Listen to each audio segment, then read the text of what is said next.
Thanks for joining us this morning to hear about the webinar on supporting families to access child maintenance. Just to let you know, this webinar is being recorded, but none of the participants' faces or voices will be part of that recording, and the recording will be uploaded to the One Parent Family Scotland YouTube channel, and we'd be very grateful if you could also share that just so we can reach as many people as possible. Before we get started, I just want to introduce myself and the speakers today. So my name is Philippa Kemp, and I'm the Communications and Participation Manager at One Parent Family Scotland. And joining me today is Kerry Jones from Fife Gingerbread, and Charlotte Liddell, who is joining us from our single parent expert group in Fife as well. I'm just going to go over the agenda for this morning.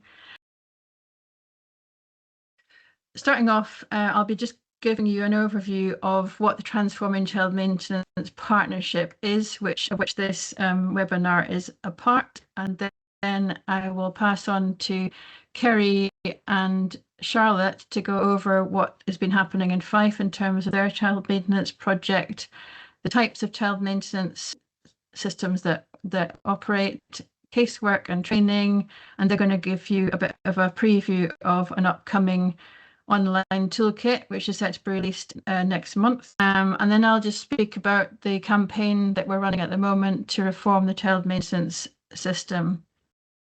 There'll be space for questions at the end, and if you would like to put any questions in the chat, one of us will be monitoring that chat, and we'll get to answer those questions, as many of them as possible, at the end.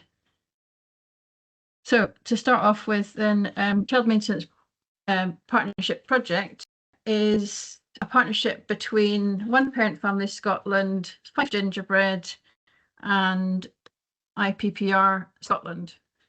So the partnership's been running for 3 years, and it's been funded by the Robertson Trust, and it brings together frontline service delivery, lived experience, and policy modelling and statistical analysis, all brought together with those 3 organisations, as well as a single parent expert group of which Charlotte is a member.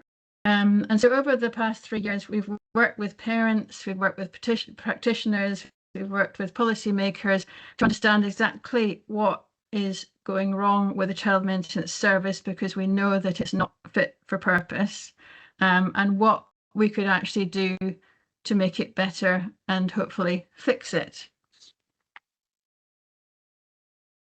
The result of the last 2.5 years has been, one of the results at least, has been a report which we released in October last year, which is called Better for Everyone, a New Vision for Child Maintenance.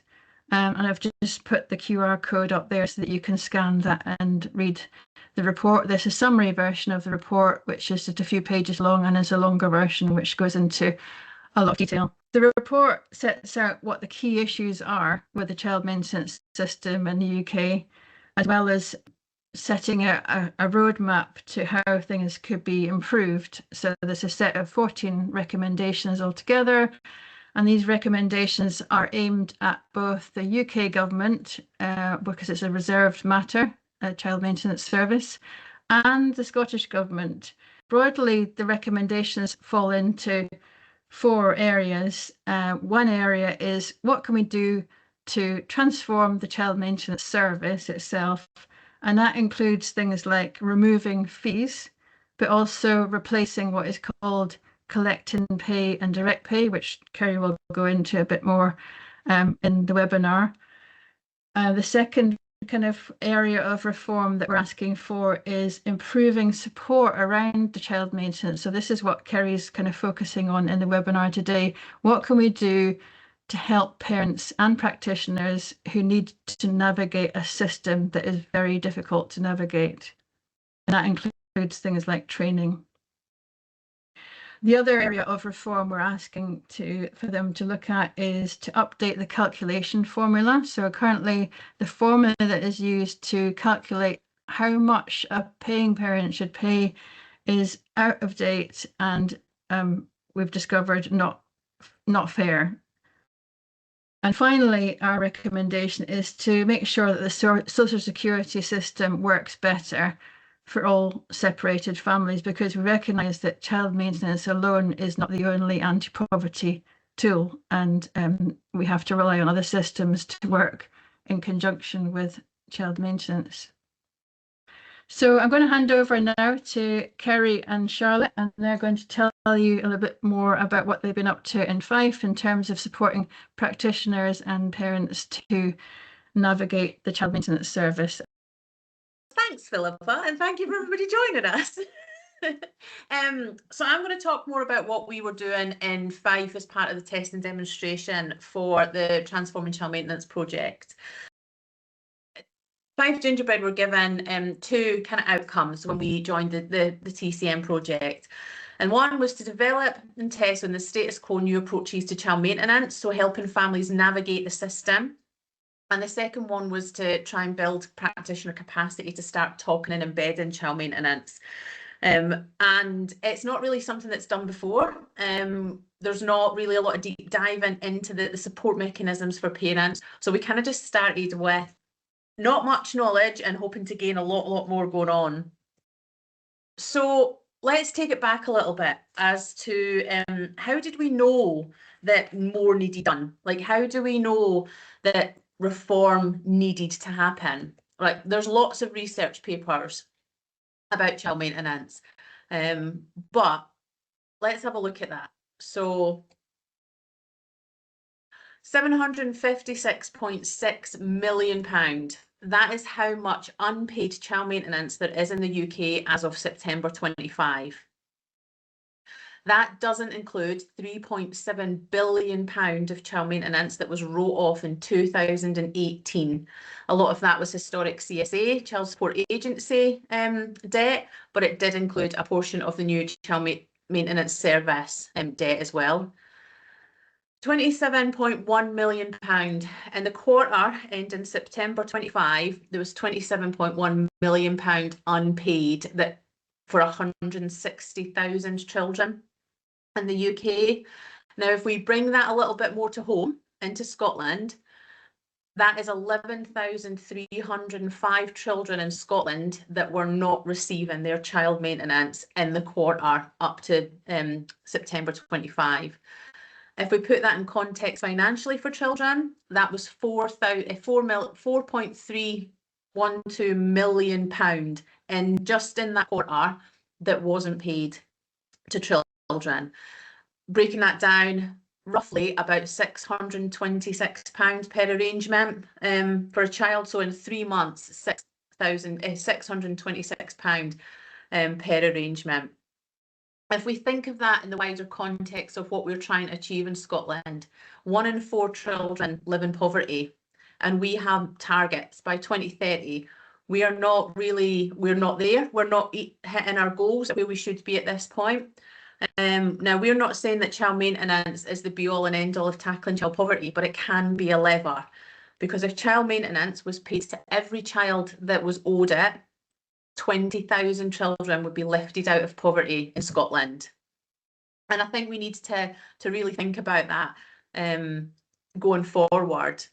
So again, what is child maintenance though? It's spoke about quite a lot. There's a huge narrative in the press. There's a stigma around it. People talk about it, but what is it?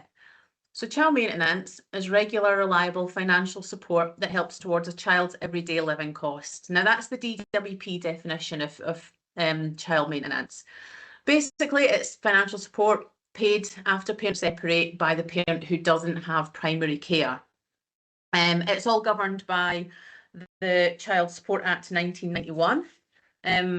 But as a project, we believe it's a child's right to fair financial support.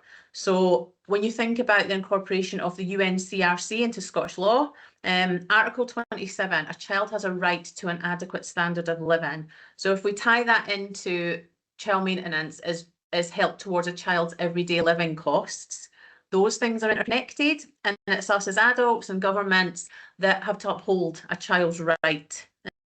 So what types of child maintenance? Philippa mentioned that a little bit earlier. When you're doing child maintenance support with parents, and they often come in and ask about anything, there's generally 3 types of child maintenance that a parent will come in and ask about, or that you can give advice about if it's something that they've never had before. The first one is a family-based arrangement, which is totally private between two separated individuals.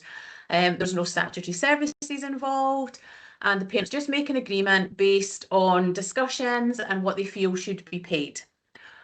Unfortunately, that doesn't always work for a lot of families, so they often have to use a different type of service, and that's where the child maintenance service comes in. It's a statutory service run by the DWP.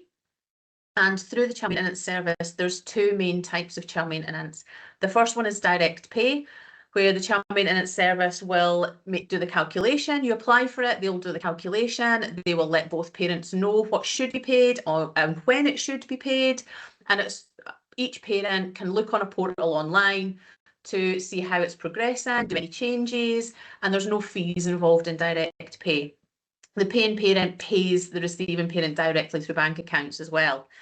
Should that break down or go unpaid, now the figures that I gave you before about how much unpaid child maintenance there was in the UK is only for collecting pay. The child maintenance service do not monitor direct pay arrangements.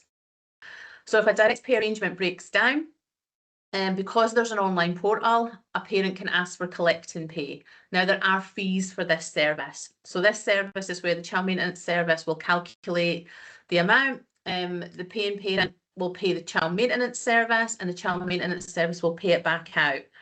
The paying parent will have an additional 20% added onto the calculation, and the receiving parent will lose 4%. So ultimately, the child will lose 4% of the calculation by using a collect and pay method. Now, we know because of the figures I gave you earlier that collect and pay also isn't always working for families, even though it is monitored. And that's where, when you've got all these, that each one of them has an ability to not work in some capacity for a family. Some do work, but a lot of the time, for any parent seeking support, one of these 3 types of arrangements have not worked in some capacity for them. So that's where we've come in at looking at supporting parents.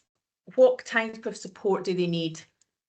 So to give you a little bit of how we've managed to gather the information that we have to inform the Transform Child Maintenance government recommendations. Over the past 2.5 years, we've had 197 referrals to the project in Fife, with an 89% engagement of these referrals. We didn't rush into instantly getting the funding and going out and suddenly opening our doors to support for child maintenance. We took time to build the system to ensure that when a parent was coming to us for support, we weren't putting them at risk of being in another system that isn't working for them. So we built the system internally for recording. We made the relationships locally with stakeholders and things. And through that, my system records quite a lot of information about a parent when they come in. So we found that recording kind of what the barrier is was 65% of parents were the victim survivors of domestic abuse. And that was quite a big barrier to either pursuing a child maintenance claim or making any changes to one that had maybe broken down. At the stage of referral, 36% of the families had never claimed child maintenance before, ever. And 34% of the referrals that came into myself, they had a current arrangement that was unpaid. And that was they're the biggest barriers that was coming in with. So if we break that down, with having that amount of referrals, we've managed to look at types of casework and what that means when you're a practitioner. Poverty Alliance evaluated the Fife work in the first year, and they helped us kind of look at the types of casework. So they come up with this primary, intermediate and complex. So 70% of the referrals coming into Fife were what we call primary referrals. Now that is referrals that genuinely just needed a little bit of basic advice, maybe how do you apply, what does this mean, or how do you report a change. Once they were given the information, they went off and independently navigated the rest of their journey. These families aren't monitored or anything, they go off.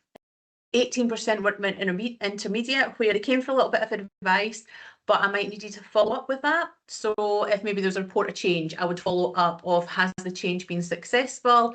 If not, these are the next stages, and just give that little bit more advice before going into more, before they went and navigated it again.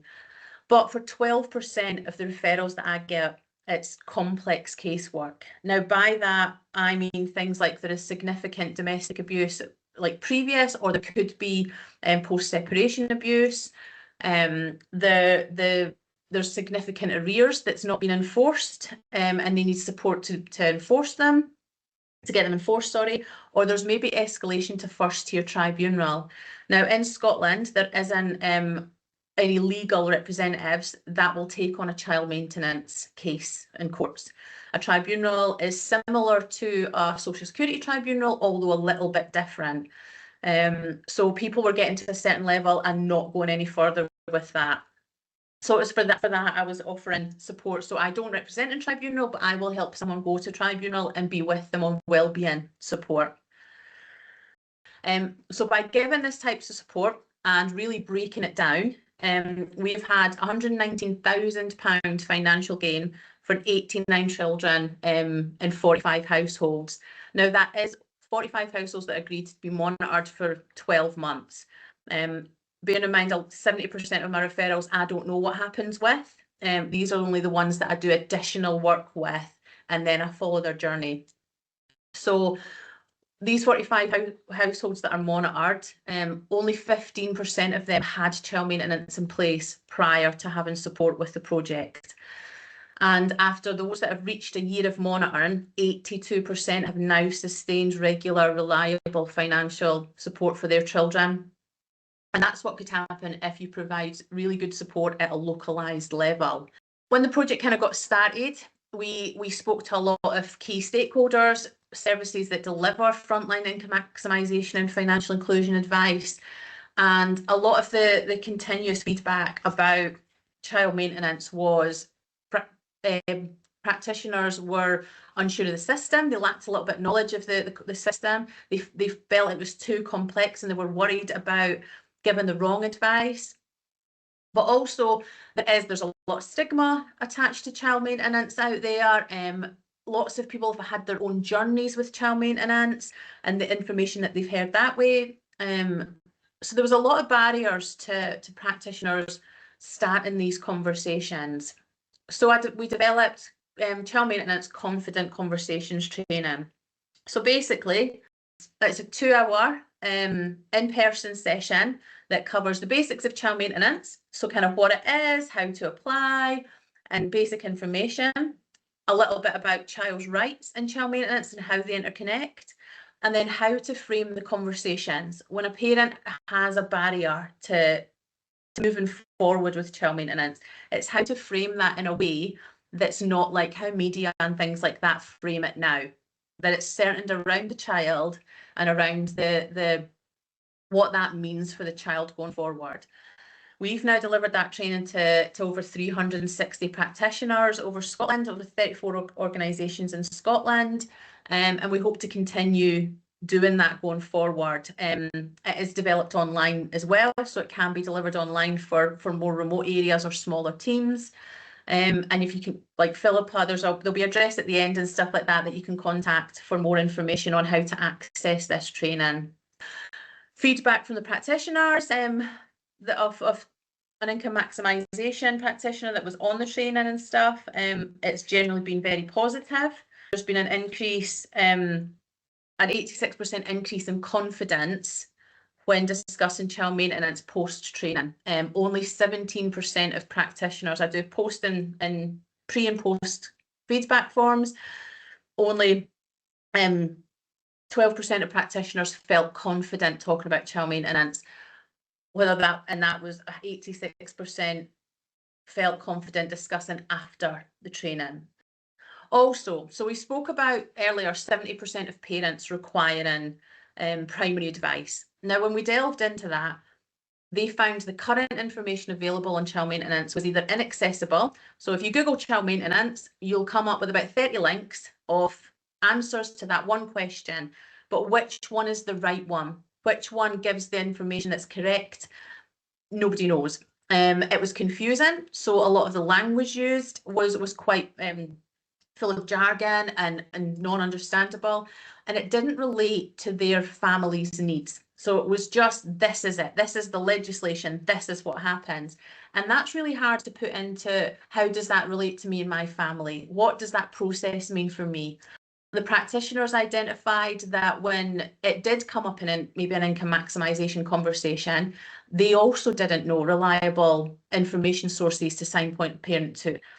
And they were unsure about how to address complex barriers.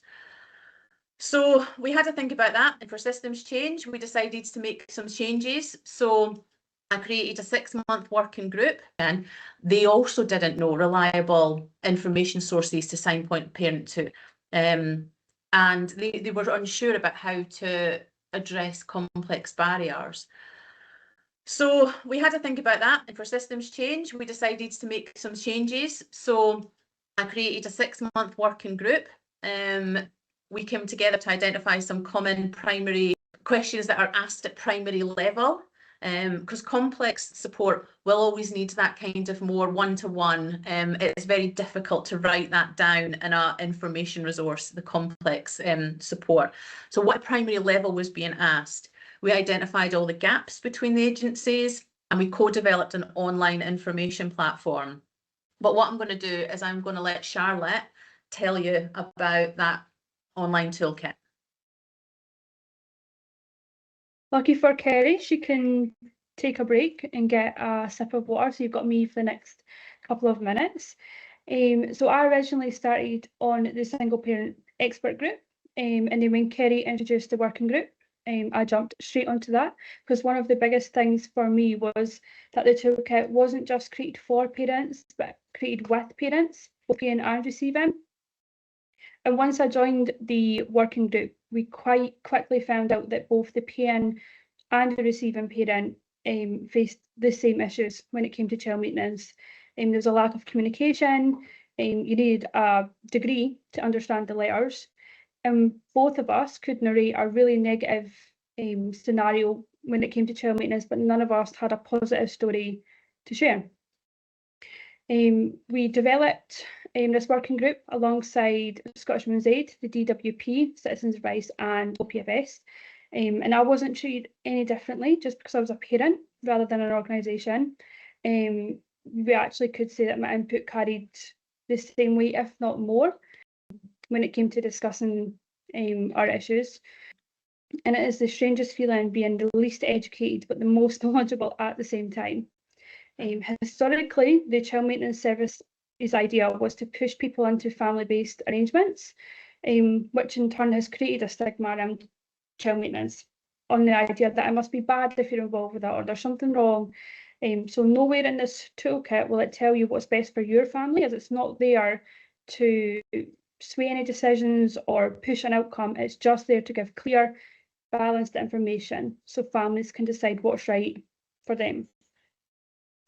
As someone that's neurodivergent, I've gone through most of the toolkit, interpreted things differently at times, and that was taken seriously. So the toolkit reflects that people process information in different ways, especially under stress. So imagine knowing that your child is going to be going without food or heating, and someone is there and can hand you the solution to your problem, but it's in Mandarin, because that's how significant it does and can feel for parents. No one considers that by doing that, they're placing the failures onto the parent for not knowing Mandarin, when the failure is really that the solution should have been given in a more accessible way. And the toolkit provides clear, simple titles with simple language and clear visuals. One of the most useful parts is the important notes section, which you'll see on the screen here. It answers questions parents don't even realise that they have yet, which is what makes this toolkit stand out because it doesn't just give you instructions on how to navigate the toolkit, it gives you support on how to understand it as well.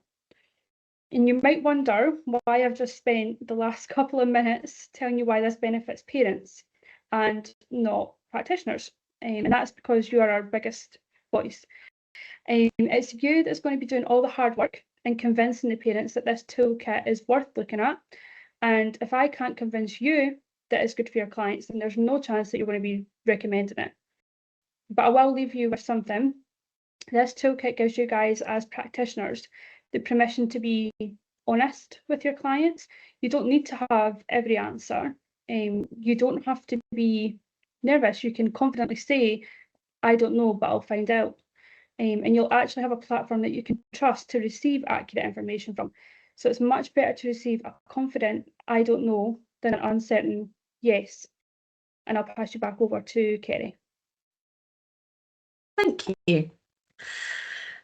So we spoke a lot right now about parents and all of this, but child maintenance in the words itself has child in it, and children should be at the heart of this in all decision making.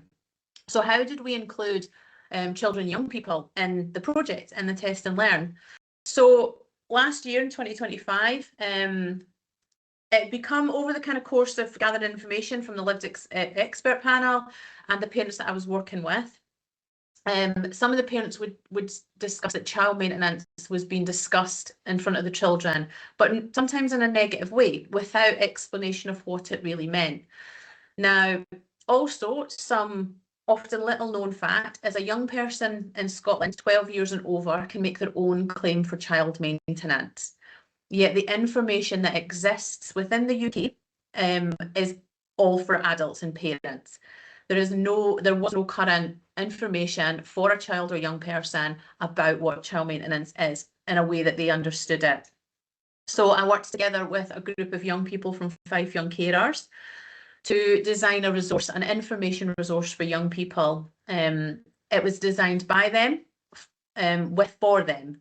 So we'd also brought in an organisation called Animate, who specialise in social policy animation, and particularly with children.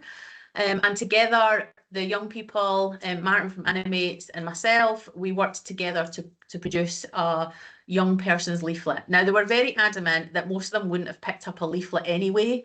So that's why there's a QR code, that you can scan that QR code, which will take you to a web page with information that was written by young people about what child maintenance means. And that is included in the toolkit as well.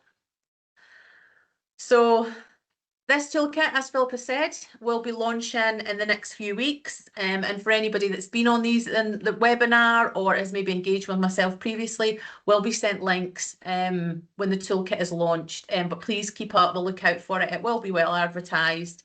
And then I will pass you back over to Philippa.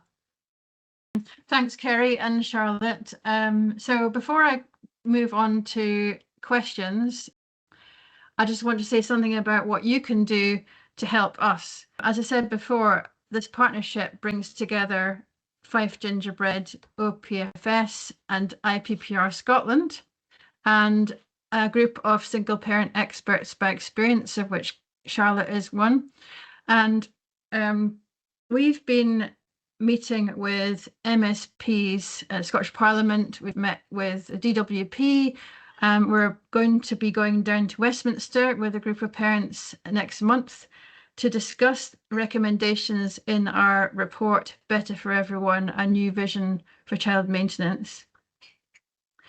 We have an open letter to Sir Keir Starmer, Prime Minister, which sets out our roadmap to reform the child maintenance system, and that includes the sorts of training and online toolkit, etc., that Kerry and Charlotte have been talking about, making it widely available across the UK, and training also being widely available across the UK. But it also asks for wider reform, given the fact that the child maintenance service is a reserved matter. We need the service to be reformed at UK government level. So in the letter, which you can scan the QR code for, we're appealing to the Prime Minister to take seriously our list of 14 recommendations and implement them as a matter of urgency, because it's children that are losing out by this system not working and not doing what it's been set up to do.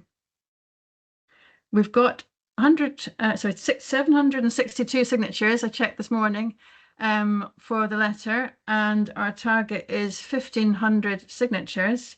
When we're in Westminster next month, we will be hand delivering the letter to number 10. And we'd love it if you could amplify this call by sharing the letter, sharing the link, signing the letter yourself. We'd really appreciate any support, particularly if what we've been talking about today has resonated with you, and we'd appreciate any awareness raising from yourselves.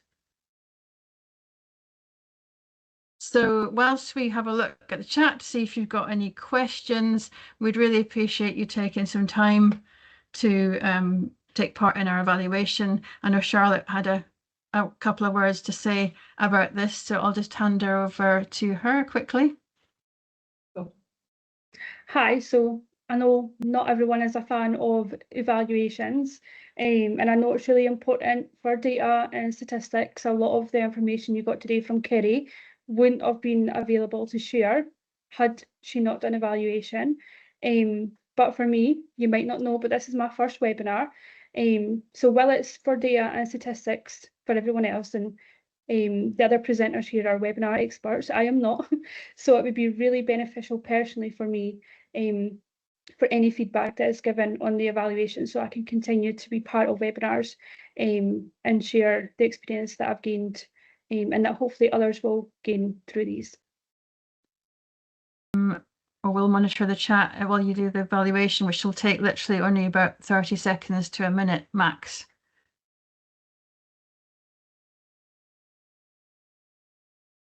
And just to also say, anyone that is watching this on repeat or record on any other platform is also welcome to do the evaluation. It will be open for a little while. Thank you, Charlotte. When will the toolkit be available, Kerry? It'll be available at the end of March, and it's likely, like OPFS, watch out for their main pages and things like that, or Fife Ginger's main page, because it'll be kind of publicised, it'll be released.